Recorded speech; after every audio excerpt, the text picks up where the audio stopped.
Amigos, muy buenas noches. Estamos en su programa Entre Ingenieros, un programa de difusión de ciencia, ingeniería, tecnología, humanidades y arte.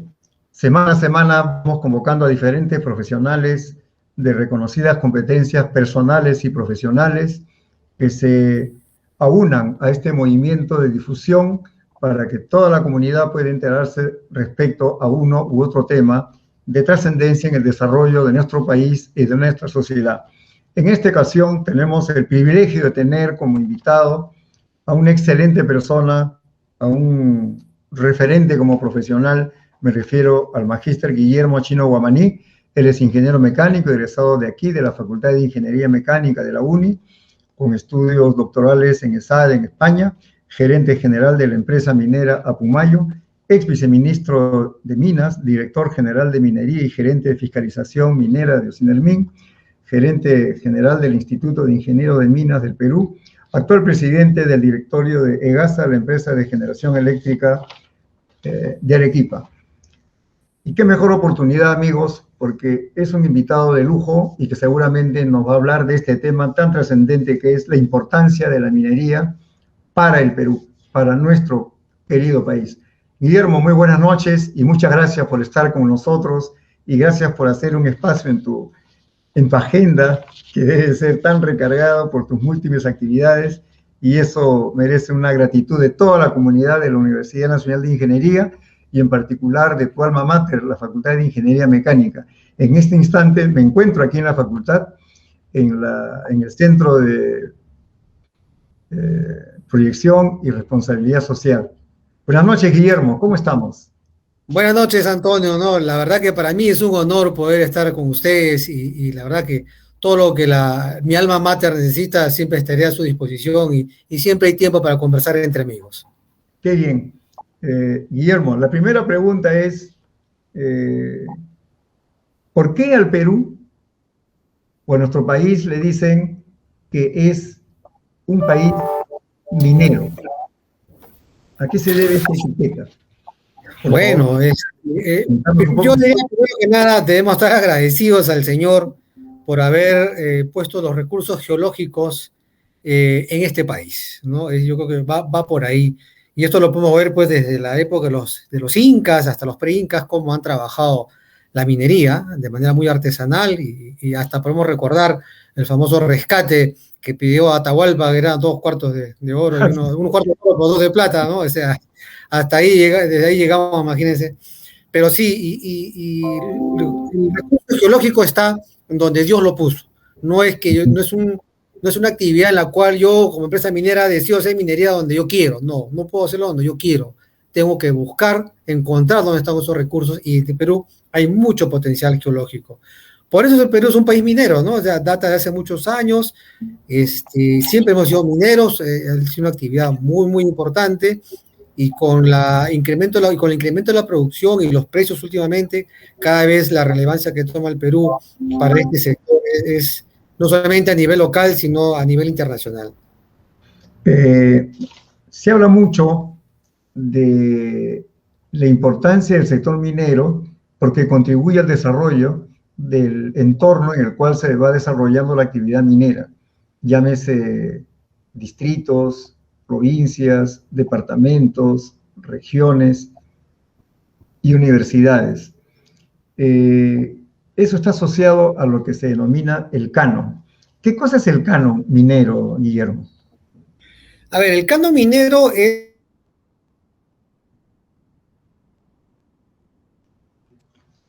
esa minera. Ese 50% el gobierno nacional lo regresa a los gobiernos regionales y locales de donde provino esa producción minera, lo regresa como canon. Ese 50% del impuesto a la renta regresa como canon en una tabla de, digamos, de porcentaje.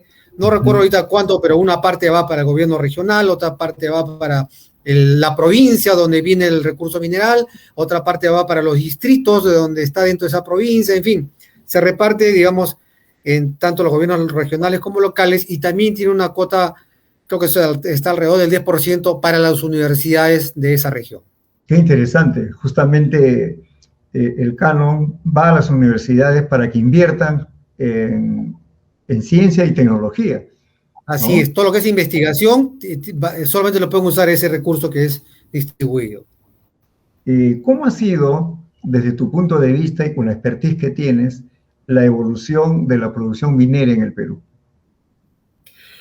A ver, yo diría que a partir del año 93, 94 ha empezado a Perú a tomar un notable, digamos, presentación ante el mundo, ¿no? Han venido muchas empresas mineras y hoy día podemos decir que las grandes empresas mineras del mundo que están en el Perú, como Newmont, Freeport-McMoRan, está Rio Tinto, BHP Billiton, Barrick, Goldfields y muchas otras más, todas están en el Perú. Y eso es algo muy importante porque eso implica, digamos, la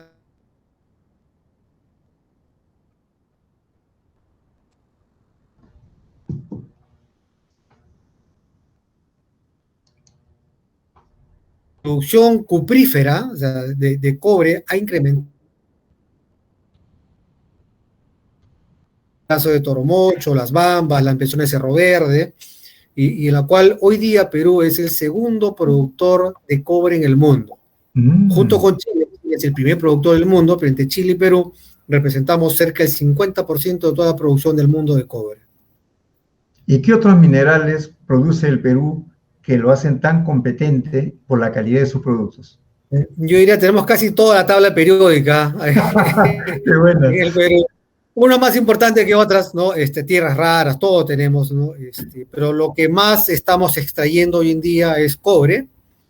Luego tenemos ahí plomo, zinc, plata, oro, molibdeno, ¿no? Yo diría, y hierro, que son los principales minerales que tenemos, ¿no? Tenemos otros minerales más, pero digamos su producción es digamos, todavía bastante menor, ¿no? En algún momento se habló del litio. Sí, el litio normalmente está asociado a estos salares como los tiene Bolivia, ¿no? Y el litio que hemos encontrado en el Perú está asociado a roca fosfórica, perdón, a rocas de uranio, no fosfórica, no, de uranio. Entonces ahí sí está faltando la legislación, la normatividad que permita el procesamiento de esta roca de uranio para poder separar el litio. Porque ya al trabajar con uranio ya estamos hablando de un material radioactivo que tiene unas implicancias de seguridad mucho mayor, ¿no? Y que lamentablemente hasta hoy día no tenemos una reglamentación al respecto. ¿Y cuáles son los departamentos que tienen mayor producción minera? A ver, si empezamos del norte, está claro que Cajamarca tiene una mayor producción de oro. Estuvo durante muchos años Yanacocha, que hasta ahora sigue ahí, y Yanacocha, la mina Yanacocha llegó a ser la mina, no la empresa, pero fue la mina que más oro producía en ese momento, en los 90. Está también Goldfields, que produce un poco más de cobre, algo de oro, y tenemos muchos proyectos interesantes en Cajamarca, grandes como Galeno, Michiquillay, ¿no? Conga inclusive. Aparte hay otros proyectos que están en producción como Tantahuatay, ¿no? La Zanja y otros proyectos más por ahí. Eso es en Cajamarca, y de ahí yo bajaría hasta, bueno, en el caso de la costa, en Piura está Bayober con los fosfatos también, la roca fosfórica es muy importante también. Tenemos una alta producción ahí con Misquimayo, que hoy día pertenece a los americanos, a una empresa norteamericana. Luego bajamos a La Libertad, hacia la Sierra Libertad, también es de oro, ahí en la zona de Cocoy. Está esta empresa minera, Consorcio Minera Horizonte, está Minera Poderosa, en fin, está todas las otras empresas como Marsa, ¿no? En fin, hay muchas más que principalmente y su producción es aurífera. Vamos bajando hacia Cerro de Pasco, que es polimetálico, donde está Volcan. Cerro de Pasco es un ícono de la minería en el país, por la antigüedad que siempre se ha tenido de la extracción ahí. Luego tenemos en la zona de Ancash, Antamina, que hoy día debe ser la mina más grande del Perú. Es una mina de cobre, principalmente es cobre. También saca algo de molibdeno, algo de zinc, también creo que sacan Antamina. Vamos bajando y ahí tenemos, bueno, hay varias otras empresas, pero más hacia el sur ya estamos hablando de Las Bambas, que es cobre en Apurímac, Constancia, de Jatve, que también es cobre, en la zona de Chumbivilcas, en Cusco. Vamos a tener en Arequipa Cerro Verde, que es la segunda mina más grande, que es cobre. Y más hacia el sur, entre Moquegua y Tacna, está Sauder con sus minas de Toquepala y Cuajone, ¿no? Hay muchas otras más, por supuesto, pero he mencionado las principales y la más grande, un poco para ver cómo estamos distribuidos en todo el Perú. El norte es un poquito más aurífero, en el centro más polimetálico y en el sur más de cobre, ¿no? Pero prácticamente es la sierra y un poco de la costa. ¿Y en la selva? No hemos sido... La selva tenemos bastante minería aurífera aluvial, ¿no? Asociada a los ríos. El tema es que en el Perú la legislación no permite trabajar en el mismo lecho del río, que es donde se depositan el oro.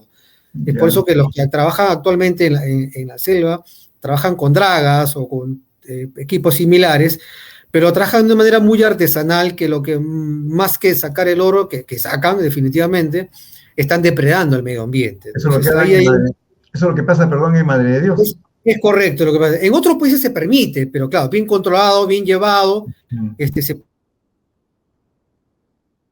Perú, lamentablemente, como lo vemos en el caso, sobre todo en el caso de Madre de Dios, no se está trabajando de manera adecuada, ¿no? Y eso lamentablemente genera un terrible daño al medio ambiente.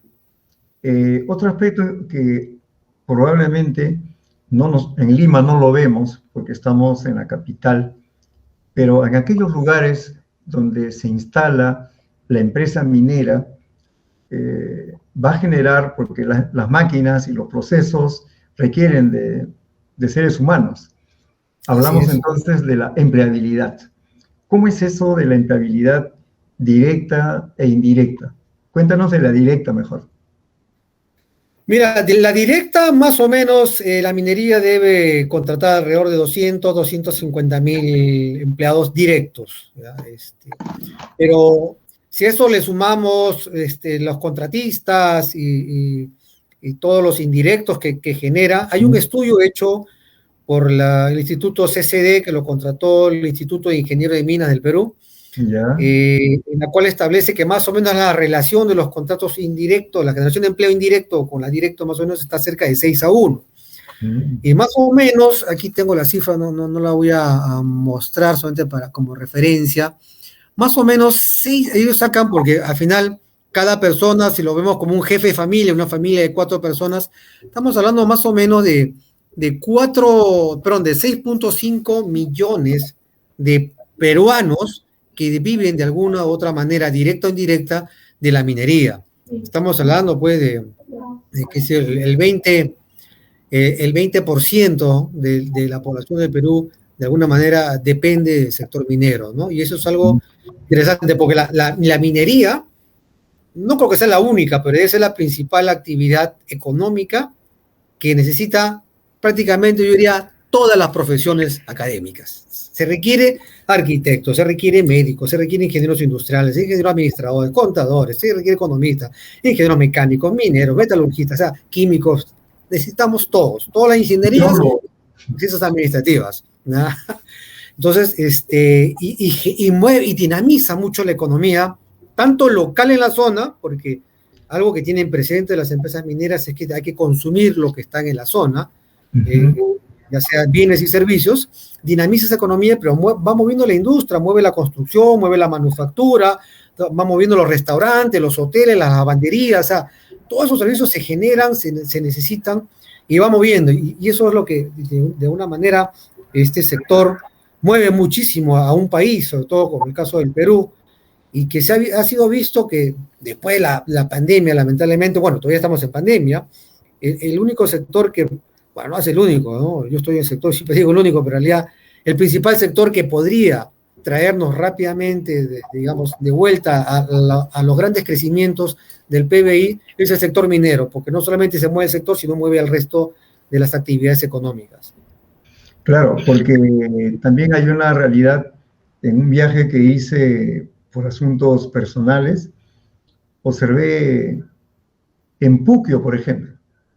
Llegué a Puquio, claro, me convocaron unos exalumnos de acá de la UNI, de diferentes facultades, para dar una charla a los escolares. Entonces llegué a Puquio y me encontré con una ciudad que tenía pistas excelentes, veredas excelentes, tranquilo, limpio. Yo no me quería venir por la tranquilidad de ese pueblo. Yo fui por un día, me quedé 3. Y le pregunté a qué se debía. Qué buen alcalde que tiene acá, que ha hecho todas estas veredas, pistas. Qué bonito.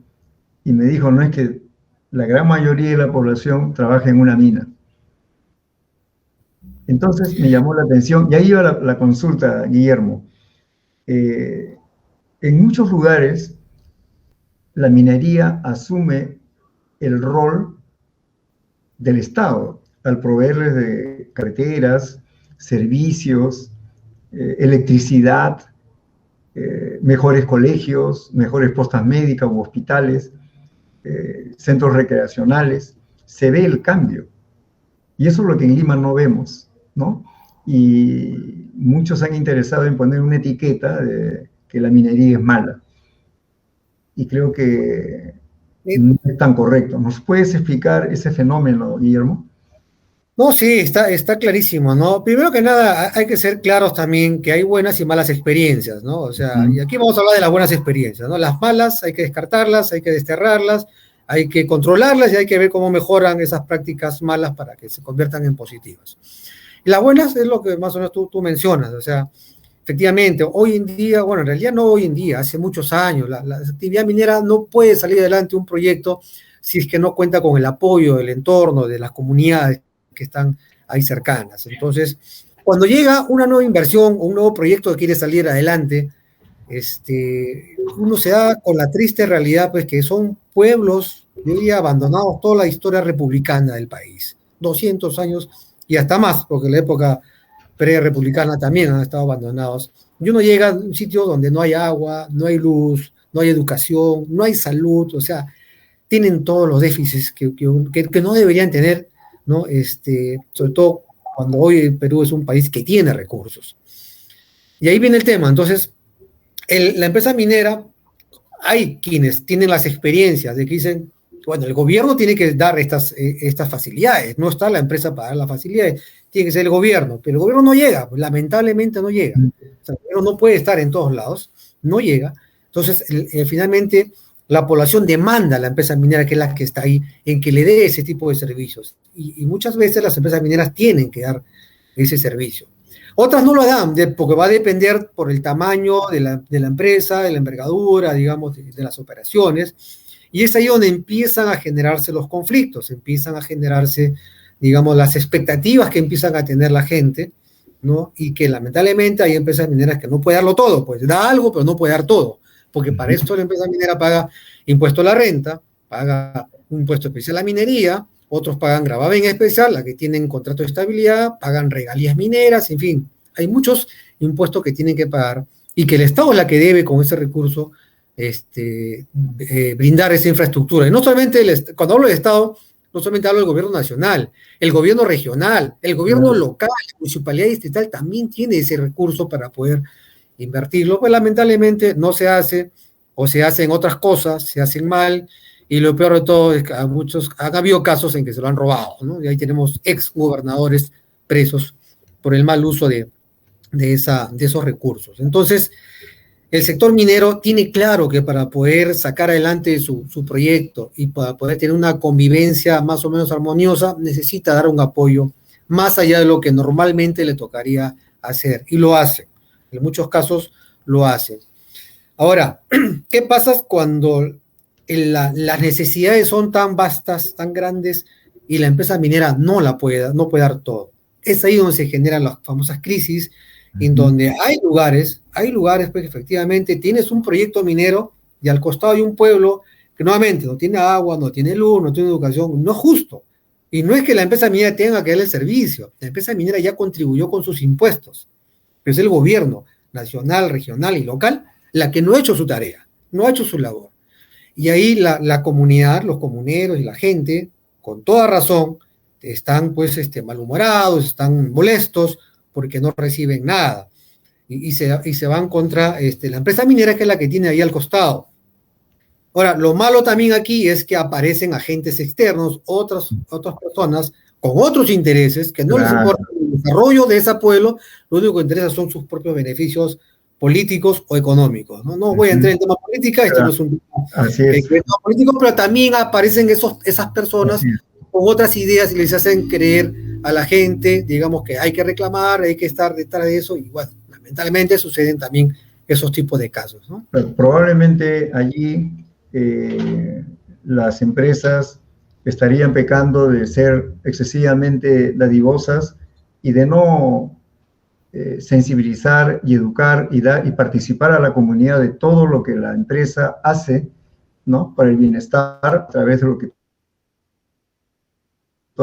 pero ya no por culpa de la empresa, sino por una mala gestión de las personas encargadas de hacer lo que tendrían que hacer, ¿no? Sí, pero yo no diría que son demasiado dadivosas las empresas, ¿eh? Yo creo que la empresa tiene muy claro que no solamente es cumplir con lo mínimo o cumplir con la ley, sino hay que buscar el desarrollo de la comunidad, de su entorno, y para eso no se debe limitar, sino de su presupuesto debe tener un límite, pero que no es tan pequeño, debe ser más o menos importante para poder contribuir, digamos, con esas comunidades, ¿no?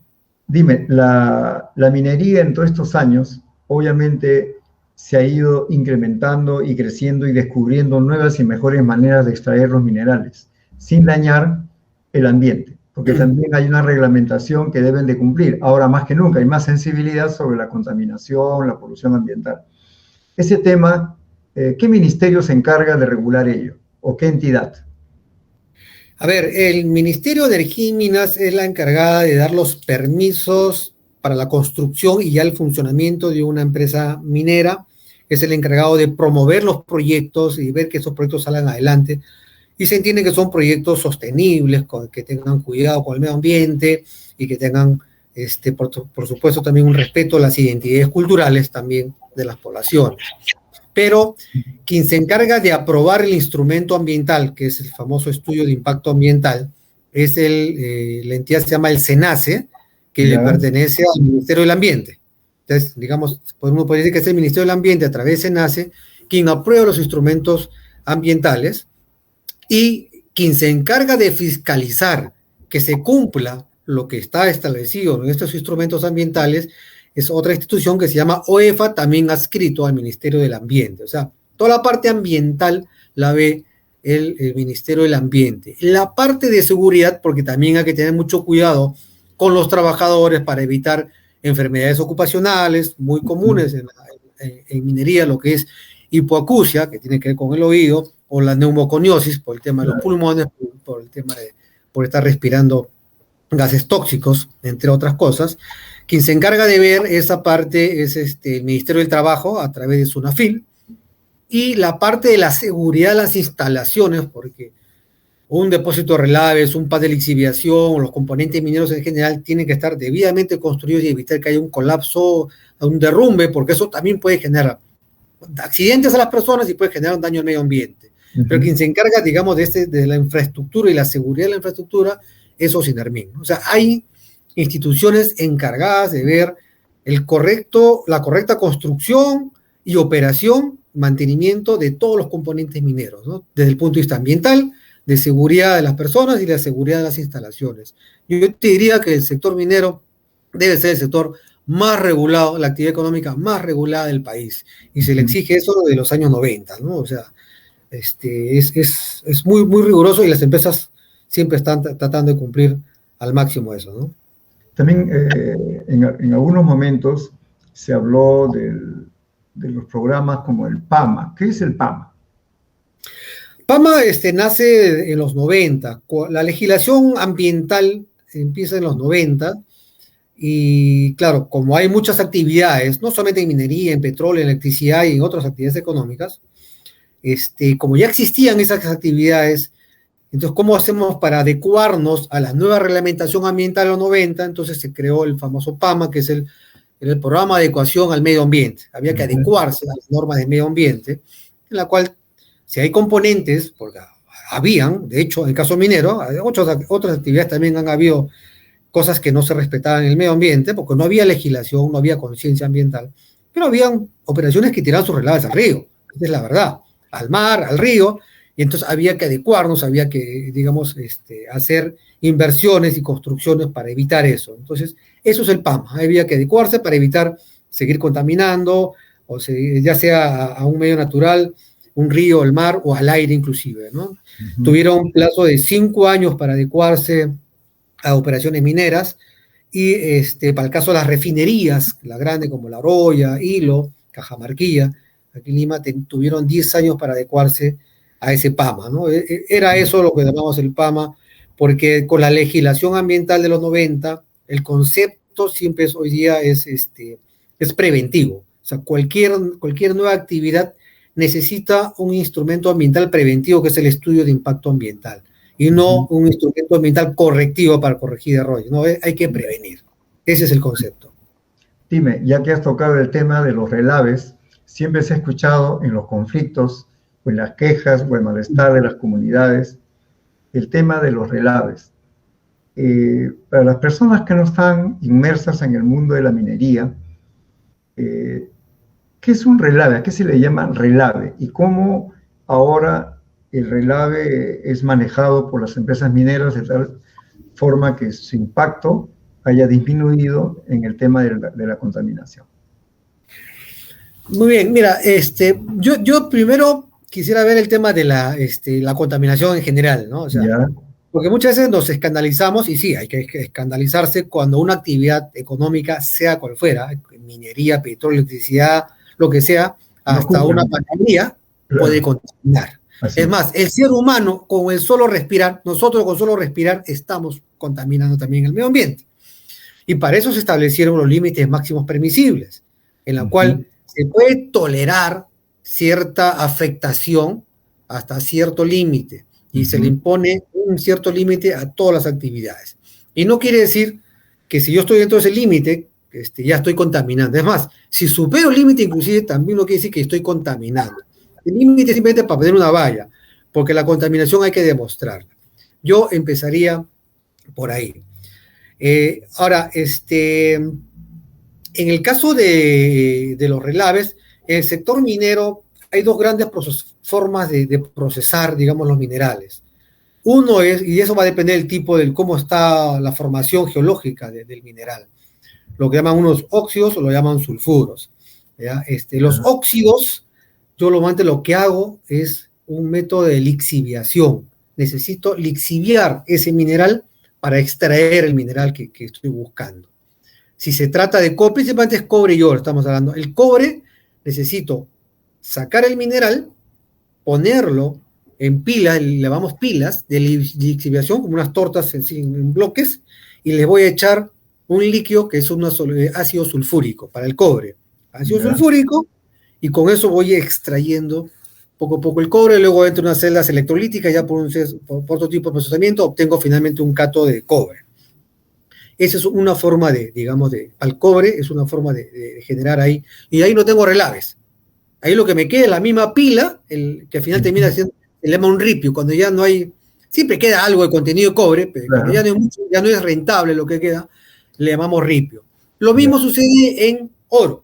Óxidos de oro, también los apilo, famosas pilas de lixiviación, ya no le echo ácido sulfúrico, le echo una solución de cianuro, una solución cianurada. Entonces con cianuro yo obtengo finalmente el oro, al final pasa por plantas Murray Crown, que obtengo unas barras doré de oro con cierto contenido de oro, y luego ya eso va a una refinería para tener un oro de alta calidad.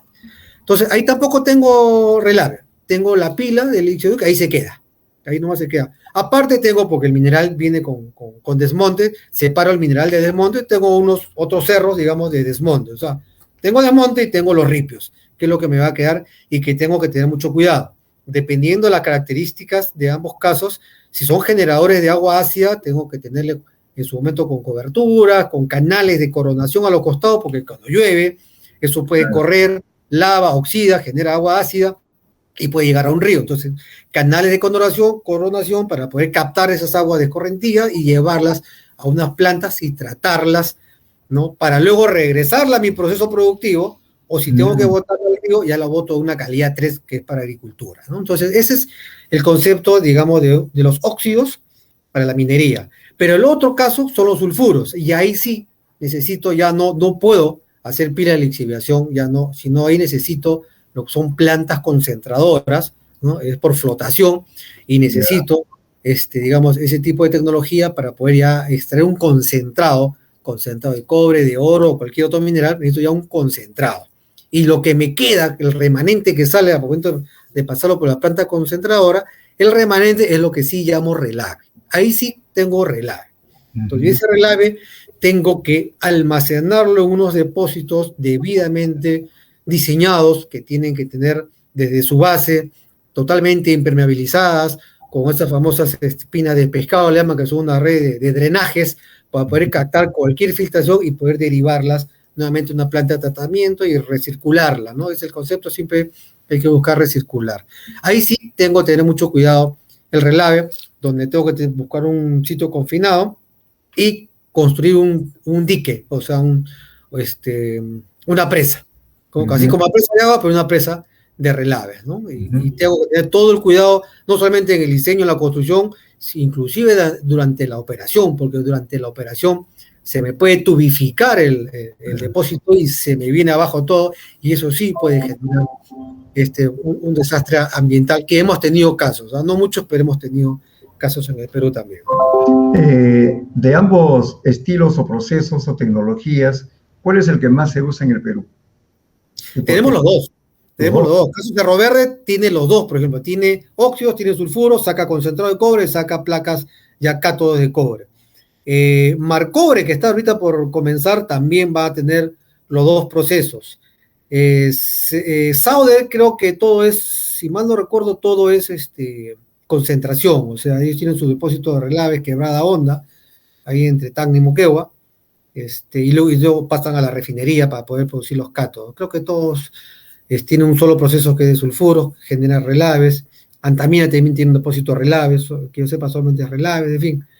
Hay, en el caso de oro también, ¿no? En oro, mayormente las grandes empresas de oro, los grandes productores de oro, generalmente son óxidos, ¿no? Tienen sus pilas de lixiviación. Las más pequeñas sí tienen concentración. Ya. Hablábamos y mencionaste muy bien tú acerca de la contaminación. Entonces, la inquietud es, hay una contaminación del agua, de la tierra, del aire. ¿Cuál es la parte más crítica que se tiene que limitar, controlar, minimizar, no desaparecer, porque es muy complicado desaparecer al 100%, pero minimizarlas hasta los estándares que alguna entidad o un ISO, no lo sé, estiman? El aire, la tierra, las aguas, ¿cómo es el tema? Hay que separar refinerías y las minerías, porque la refinería, su mayor impacto es justamente al aire, mientras que las minerías, por el tema de los depósitos relaves, ¿no? Por el tema de los componentes mineros, en la cual puede llover y puede generar aguas ácidas y poder irse a otras zonas, ahí tiene que ver mucho el agua principalmente, ¿no? Entonces hay que tener mucho cuidado ahí. En el caso de la refinería, bueno, la Oroya hoy ya está parada justamente a raíz de que no pudieron culminar con su PAMA. Es una pena porque es una refinería que se necesita, sobre todo porque nuestros concentrados en el centro del Perú son concentrados sucios. Y la refinería de La Oroya fue construido para ese tipo de concentrados, que no son muchos en el mundo.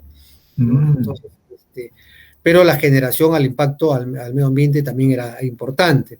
No terminaron de completar. Ellos tienen 3 circuitos, terminaron con el circuito de zinc, tanto la modernización del circuito como una planta de ácido sulfúrico, porque el gran problema de las refinerías es que emiten dióxido de azufre al medio ambiente, pueden generar lluvias ácidas, un problema terrible no solamente al medio ambiente, sino a las personas, a la salud de la gente, ¿no? Entonces, culminaron el circuito de zinc, en el circuito de plomo también lo culminaron, tanto la modernización del circuito para la producción de cobre, de plomo, y la planta de ácido sulfúrico también, pero el circuito que más azufre emite, que era el de cobre, lamentablemente no lo terminaron, ¿no? Pero, y nuevamente, la idea es, el punto de vista es captar ese azufre que tiene el concentrado, ¿no? Y que solamente se puede botar creo que la tecnología que usaban ellos, una tecnología australiana, ICESMED captaba el 97% de azufre, bueno, había un 3%, pero que estaba dentro de los límites máximos permisibles, ¿no? Entonces, no lo terminaron. Ahora, todo esto es preventivo, ¿no? Entonces, cuando se nace quien evalúa un estudio de impacto ambiental, tiene que ver que no hay ese tipo de contaminación. Y a veces se puede aceptar, ¿no? Hay casos en los cuales se puede aceptar, digamos, voy a un ejemplo muy burdo, ¿eh? Pero ya, voy a secar este río, ya, o voy a secar esta laguna, ya, como el caso de Conga, voy a secar esta laguna, pero la voy a compensar, ¿no? O sea, el concepto es esto, ok, si ya no se puede hacer nada y tengo que secar una laguna porque ahí está el mineral, y entonces, ¿cómo me compensas ambientalmente? Genero otros reservorios, otras lagunas artificiales, y ahí viene la eterna discusión, ¿no? Porque hay gente que dice que el ecosistema ya no es la misma si genero algo artificial, en fin, pero en todo caso, es la entidad, el estatal, SENACE, quien tiene que evaluar, ¿no? El hecho de que si se permite ese tipo de compensación o no, pero el concepto siempre es, como toda actividad genera un impacto, hay que mitigar esos impactos al mínimo posible y que no se pueda, digamos, pasar ahí, ¿no? Por eso que el caso de refinería es aire y el caso de las mineras es el agua. Hay que evitar que los componentes mineros tengan contacto con el agua y que esa agua contactada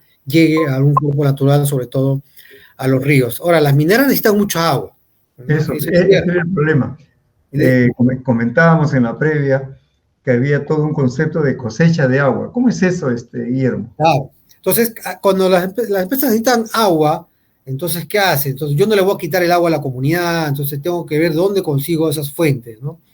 Y además, y la idea es, como necesito el agua, tengo que recircular el agua, porque si ya la estoy tomando, la idea no es botarla, así sea tratada, y para tomar nueva agua, ¿no? La idea es, si ya la tengo, la reproceso, la retrato, y así dándole de vuelta, la voy recirculando.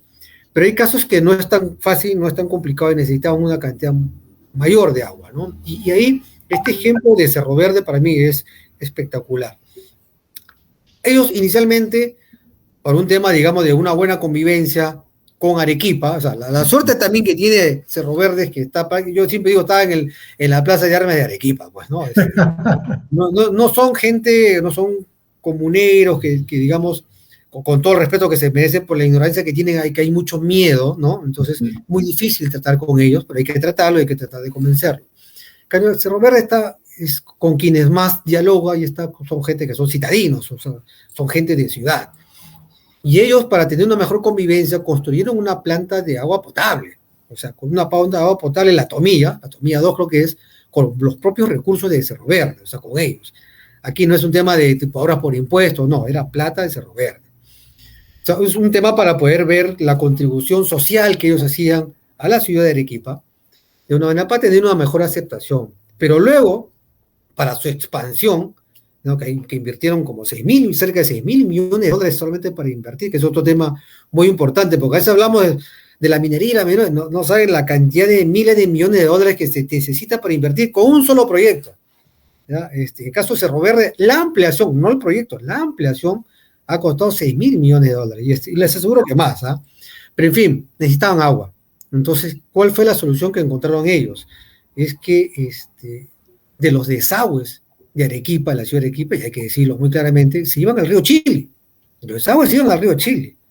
Entonces, ¿qué han hecho ellos? Han tomado, no el 100%, porque creo que está entre 70 y 80% de los desagües que se iban al río Chili, lo han tomado ellos, han puesto su propia planta, limpian esas aguas, las usan, ellos las usan, y luego la parte que excede, que queda, las retribuye al río, las vuelve a depositar al río Chili. Pero ya estamos hablando ahora sí, de una agua de muchísima mejor calidad. Y los ajos y cebolla de Arequipa, yo les aseguro que en 2016 a la fecha deben estar con mejor sabor, definitivamente, ¿no? Claro. No, de hecho, o sea, ese tipo de, digamos, de innovación que ha tenido esta empresa es muy, muy interesante. Algo similar ha sido también aquí con Toromocho, Toromocho, los Chinalco, los chinos, necesitaban agua, y ahí cerca tenían el famoso túnel Kismin, que botaba ácidas, no sé, 30, 40, 50, y ha botado aguas ácidas al río Yauli. Creo que la gente que nació cerca del río Yaule y pensaban que el río, su color natural del río era amarillo, ¿no? O sea, porque todo su vida ha sido ese color, así, aguas ácidas. Ellos también pusieron una planta de tratamiento para poder limpiar esas aguas y usarlas, ¿no? O sea, bajo el mismo concepto. Y así hay de esos como hay casos de que yo genero reservorios. Por ejemplo, el caso de Conga, que no salió del proyecto Conga, es, voy a poner el agua primero. Entonces construyeron un reservorio, un gran reservorio de Chalhuagón, donde ahorita no recuerdo cuántos miles de metros cúbicos de agua almacenan, y es para poder darle agua bien distribuida a las comunidades cercanas a su entorno. Y esas comunidades se benefician porque ya no solamente tienen una cosecha al año, que es en la época de avenida, sino tienen 2 cosechas, o sea, porque ya tienen agua para distribuir durante todo el año. O sea, hay beneficios compartidos y hay forma de cómo uno puede captar con reservorios agua, no solamente para la operación minera, sino también demás para poder contribuir con los agricultores de la zona. Guillermo, has tocado un tema muy interesante porque en algún momento Conga fue un tema muy peliagudo. No Sí, se claro. hablaba de Conga todos los días y escuchábamos comentarios en favor del proyecto Conga y también comentarios contrarios. Dime, ¿Conga se ha paralizado? ¿Ya quedó definitivamente descartado como proyecto minero? ¿O hay todavía la posibilidad de algún diálogo, de alguna sensibilización en la población que puede entender las nuevas tecnologías, las innovaciones en el mundo que van a mitigar el grado de contaminación y de beneficio a la comunidad? ¿Cómo va el tema de Conga? Mira, Conga en realidad siempre estuvo bien diseñado. Ahorita no recuerdo quién fue la empresa consultora, tampoco es para hacerle publicidad, pero es una consultora de prestigio internacional. O sea, fue todo debidamente bien calculado y diseñado y evaluado. Y los problemas que tuvo fue más allá de un tema técnico, es la verdad. No hay que entrar en estos detalles, ¿no? Pero quizás el punto neurálgico aquí era, habían cuatro lagunas que secar, ¿ya? De las cuales dos estaban, estaban los recursos mineros, estaban ahí. Los otros 2 es lo que generaba más controversia, porque los otros 2 era para poder poner, digamos, los desmontes, los relaves, no sé si con relaves, ahí creo que concentración era. Pero en fin, había que poner desmontes ahí, lo cual uno después dice, oye, mejor busca otro lugar, ¿no? Poner los desmontes y no desagües 4 lagunas, quizás 2, donde están los recursos mineros. Pero desde el punto de vista ambiental, yo no soy un experto en temas ambientales, decían que aún así era más óptimo desde el punto de vista ambiental poder tener que secar esas 4 lagunas, y claro, y Yanacocha, poder compensarlas de otra forma, ¿no? Con los famosos reservorios. Pero como tú bien lo has manifestado, hubo gente que argumentaba desde el punto de vista también científico que eso no era lo adecuado, en fin, hasta se trajeron expertos, Claro, sí recuerdo. Para poder evaluar, hicieron unas que otras recomendaciones, ¿no? Pero al final este tema entró ya en un nivel en el cual era difícil poder ejecutar el proyecto si es que la gran parte de la población no quería por temores, ¿no? En ese momento los precios estaban buenos del oro y el cobre, y en su momento la empresa Newmont lo pasó el proyecto, más que un proyecto ya listo para ejecución, a una especie de un proyecto en exploración, un recurso. Ahí lo dejó durmiendo. Hoy con los nuevos precios que tiene el cobre y el oro, quizás ese proyecto pueda reactivarse, pero va a requerir el apoyo no solamente del gobierno nacional, sino de las autoridades locales, regionales, porque si no, no todas las autoridades se van a poner en la misma línea de sacar un proyecto muy importante, no solo para Cajamarca, sino para todo el país. Claro. No va a ser difícil que esto avance. O sea, dejar a las empresas mineras solas en su trato con las comunidades, y ante todos esos problemas, va a ser difícil que el proyecto salga adelante. Y así como Conga, Tía María y otros más, también tenemos esos tipos de problemas, ¿no? Dime, ¿Las Bambas ya está bien trabajando? La Bamba sí, desde un inicio ha trabajado, tiene sus problemas. Bueno, todo el sector minero tiene problemas, a unos más, a unos menos, ¿no? Claro. Todos tenemos nuestros problemas, pero es parte, digamos, de la dinámica, ¿no? Las expectativas de las comunidades hoy no son las mismas de antes, ¿no? Y mañana van a ser mucho mayores, o sea, y es parte, digamos, del día a día, las negociaciones constantes y las relaciones que siempre hay, ¿no? Pero las Bambas está, más allá que de vez en cuando hay paralizaciones y todo, está avanzando, ¿no? Está avanzando. Tía María también está como conga.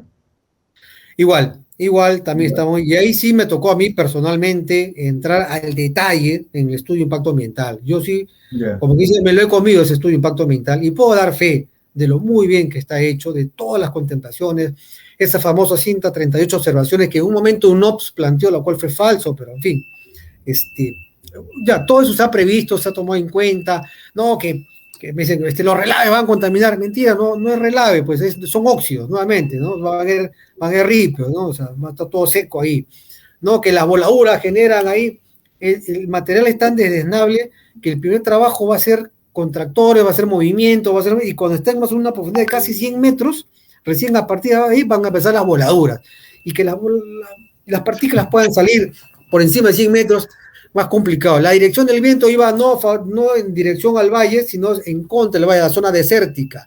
Y creo que en periodos cortos de un mes, en todo el año, entonces es ahí donde Sauder se le había dicho de que no debía hacer ningún tipo de voladura, ningún tipo de trabajo, sino a esperar que la dirección del viento esté en contrario. En fin, o sea, todos los cuidados estaban ahí, pero lamentablemente hasta decían que nos van a dejar sin agua, nos van a secar el río Tambo, y al final, bueno, Sauder fue por el tema de desalinizar agua de mar, ¿no?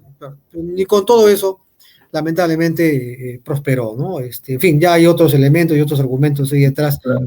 Creo que no vienen al caso hoy día. Claro. Pero si me preguntan, ese es un proyecto que está listo para ejecutarlo. O sea, Sauder, si tú le dices, empieza mañana empieza.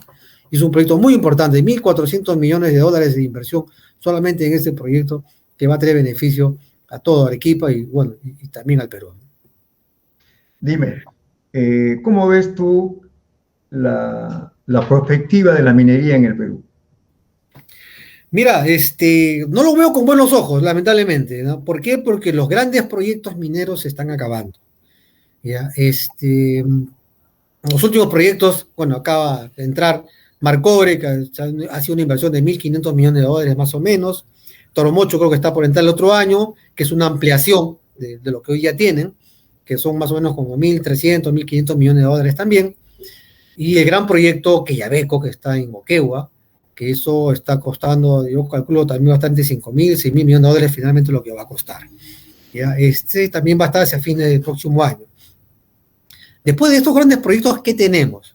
A la mano tenemos Conga y Tía María, ¿ya? Y con sus problemas que hoy día tiene, y por lo tanto, ojalá se pueda resolver los problemas, podría tener un mayor acercamiento con la gente, poder darle esta viabilidad social para que puedan implementarse. Pero después de estos dos grandes proyectos, no tenemos megaproyectos. Nos quedan muchos proyectos, sí, pequeños, ¿no? Y sobre todo gran parte de proyectos en exploración que ojalá se puedan avanzar con las exploraciones para poder descubrir nuevos y grandes proyectos. Porque si no avanzamos con la exploración, no vamos a encontrar nada nuevo y los grandes proyectos no van a venir.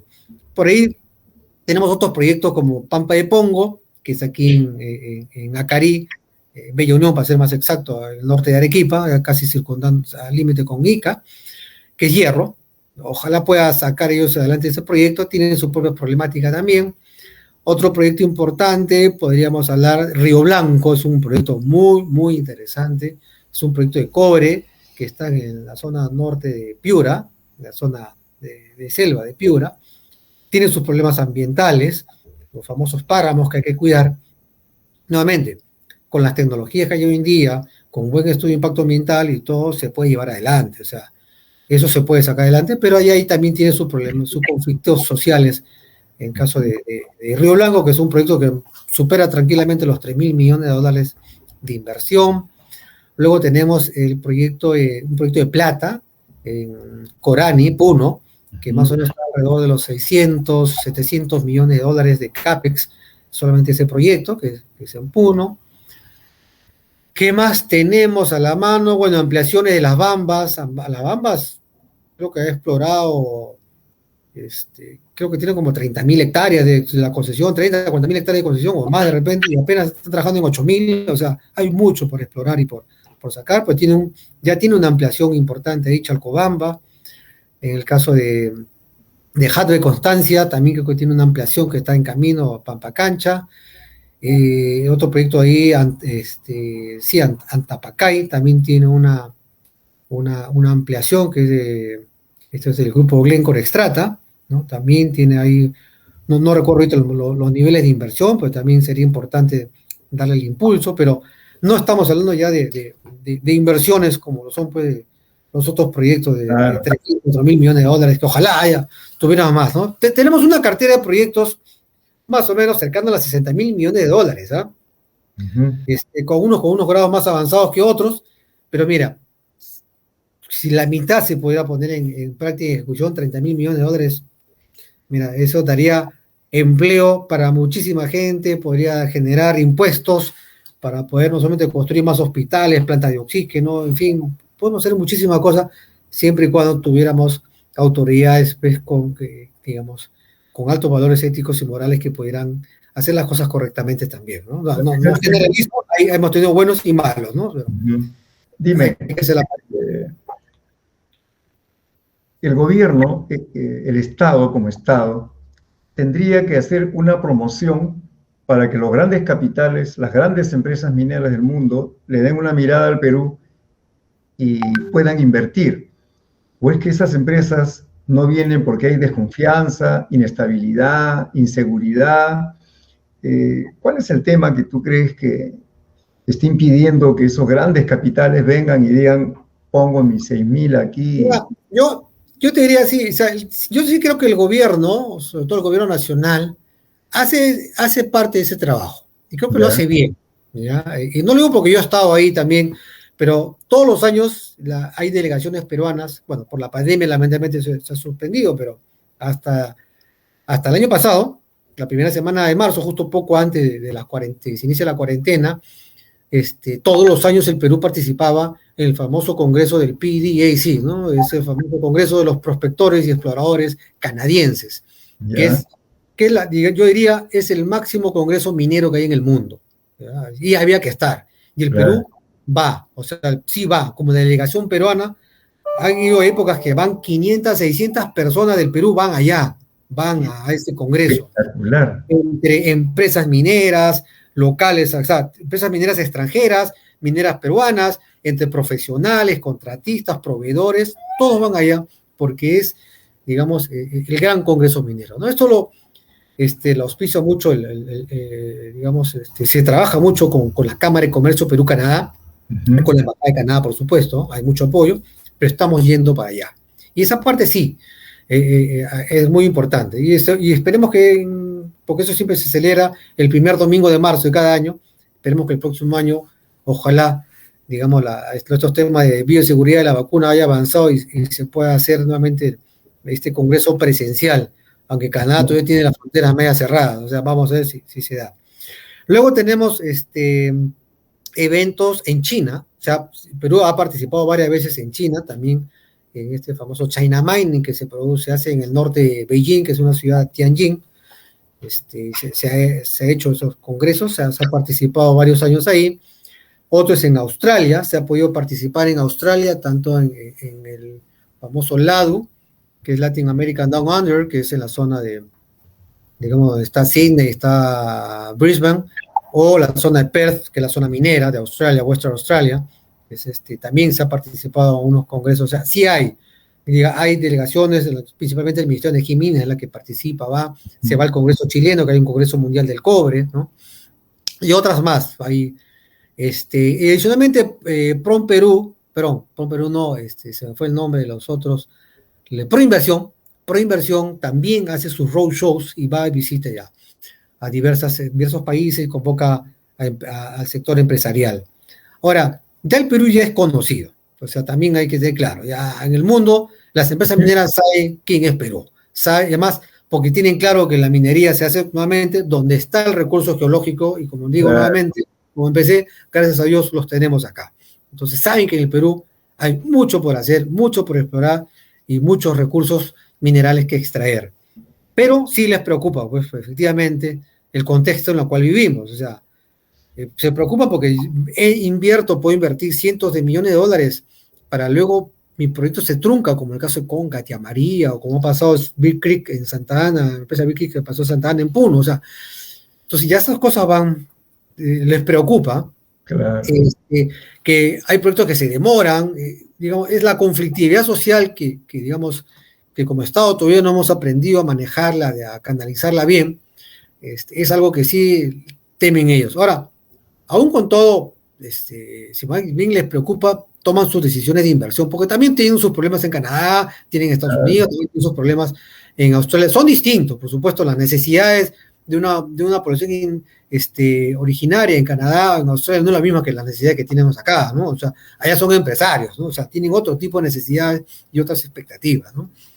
Pero en fin, sí les preocupa eso. Y otro tema que les preocupa también a los inversionistas es la burocracia, porque para trámites y papeleos en el Perú, pues, años, es la verdad, años, ¿no? Y ellos vienen a invertir y no vienen a hacer trámites, pues, ¿no? Ese es el tema, ¿no?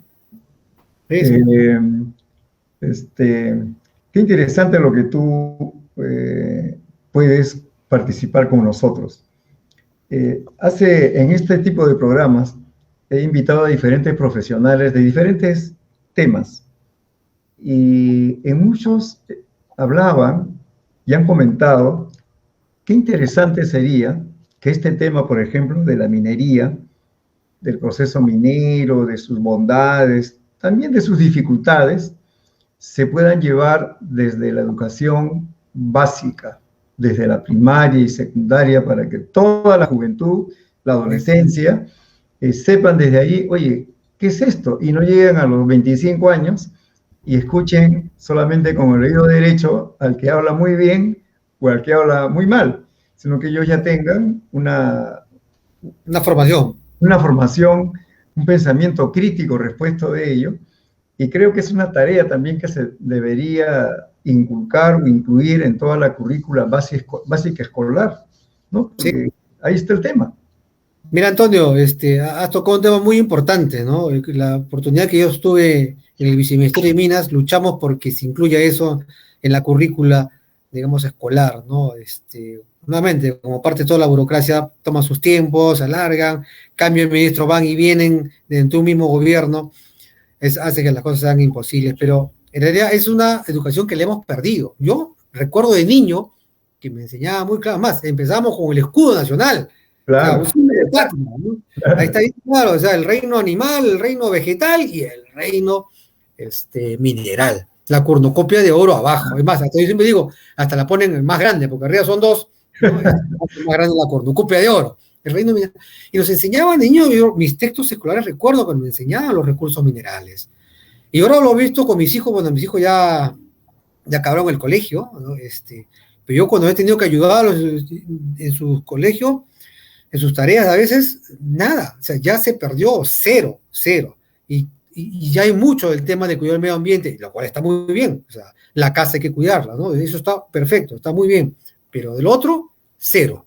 Esa es la verdad. Y eso hay que recuperarlo y hay que nuevamente volver a meterle en la currícula para que los niños tomen conciencia, pues, que es un recurso muy importante para el país. Siempre lo ha sido, siempre lo ha sido. Claro, porque en Colombia, por ejemplo, hay un tema de finanzas para niños. Claro, imagínate. Entonces, entrevisté a un ingeniero de aquí que era manejo de recursos sólidos. Y también coincidí en que si los niños tuvieran acceso a este conocimiento, sería espectacular. Entonces yo digo, si los niños tuviesen acceso a lo que es la minería verdadera, como concepto, con sus virtudes y defectos, ¿no? Sí, pero claro. No creo que los defectos ganen a las virtudes, porque claro, nada es ideal, pero que tenga un... Beneficio-costos, bajo su límite, por supuesto, ¿no? Entonces, creo que ahí queda una tarea pendiente del sector minero. De repente ya el Estado le es muy complicado pues, incluir, aparte no hay un plan maestro educativo que dure 30 años, ni 20 años, ni 15, entonces el puente nunca llega al otro lado, ¿no? Porque lo van destruyendo y con esto perdemos una gran oportunidad de poder comprender y entender a una industria tan útil, tan necesaria y que ha permitido que el Perú se mantenga por el PBI, porque más o menos, ¿qué porcentaje del PBI es el aporte de la minería? Mira, normalmente ha oscilado entre la contribución del PBI, la minería, entre el 10 al 15%. Y ha habido un caso muy particular, el caso del año 2016, por la entrada de Cerro Verde y la ampliación de Cerro Verde y Las Bambas, la contribución fue casi el 50%. O sea, la mitad del crecimiento del país fue por la minería en ese año. Espectacular. Bueno, la señorita Jackie Montalvo nos manda los saludos de Giovanni Abad, de Jorge Zamora y de Jared Green. Muchas gracias. Saludos a todos ellos. Claro. Bueno, Guillermo, este es un tema tan amplio y que los 60 minutos se han pasado como si fueran 2 y tenemos, ¿no? Interesante y francamente creo que la universidad ha perdido un docente como por las cualidades que tienes tú, didácticas, pedagógicas, ¿no? Porque tocar estos temas, hay personas que le tienen temor y tú lo has hecho con tanta claridad, con tanta empatía, y creo que las personas que no, estoy seguro que las personas que nos han obsequiado su tiempo estarán más que satisfechos de haber tenido un panorama de lo que es la minería y lo que trasciende la minería ahora, ayer, hoy y siempre. Por eso, Guillermo, una vez más te reitero mi gratitud por estar presente hoy día y probablemente pueda en otro momento invitarte a una reunión un poquito. Estoy pensando crear un espacio parecido a este donde podamos dialogar personas que están en el ambiente minero. Claro, con mucho gusto, Antonio. Yo siempre me apoyo al alma mater. Tú como un facilitador, entonces podrían hacer un diálogo de tal manera de que sin una PPT ni un video, sino con una cuasística por la experiencia, puedan ellos recrear todas sus inquietudes y nosotros podamos aprender más de lo que es en este caso la minería. Tus palabras, Guillermo, finales en tu programa Entre Ingenieros. Bueno, antes de agradecerle siempre a toda la audiencia aquí y hacerles ver que el sector minero es un sector importante, no solamente por la contribución económica que genera, sino porque también genera empleo, genera desarrollo. O sea, si es bien distribuido los recursos, bien administrado, puede generar un desarrollo muy, muy grande para el entorno económico. Una comunidad no requiere grandes inversiones, hay infraestructura básica, eso es más que suficiente, y actividades de desarrollo pecuario, agropecuario, en fin, en muchas actividades económicas, ¿no? Que creo que sería muy importante y hay que darle otra visión a este sector. Finalmente, agradecerte, Antonio, a ti, a mi facultad y a la universidad, a mi alma mater, por esta invitación que me han hecho llegar para estar con ustedes y compartir esta hora, y a su disposición en el momento que quieran y poder seguir compartiendo mi experiencia. Muchísimas gracias, Antonio. Muchas gracias, Guillermo, nuevamente, en nombre de toda la comunidad de la Facultad de Ingeniería Mecánica, de las autoridades, los docentes, los estudiantes, el personal administrativo y los egresados. Y a todos ustedes, amigos, que semana a semana nos obsequian su presencia en su programa Entre Ingenieros, un programa de difusión de ingeniería, tecnología, innovación, arte y humanidades. Hasta el próximo miércoles y muchas gracias. Estaremos a las 7 de la noche con otro invitado espectacular, como ha sido hoy día el magíster Guillermo Chino Guamaní. Buenas noches, muchas gracias, mil felicidades. Nos vemos, Guillermo. Gracias. Nos vemos, gracias.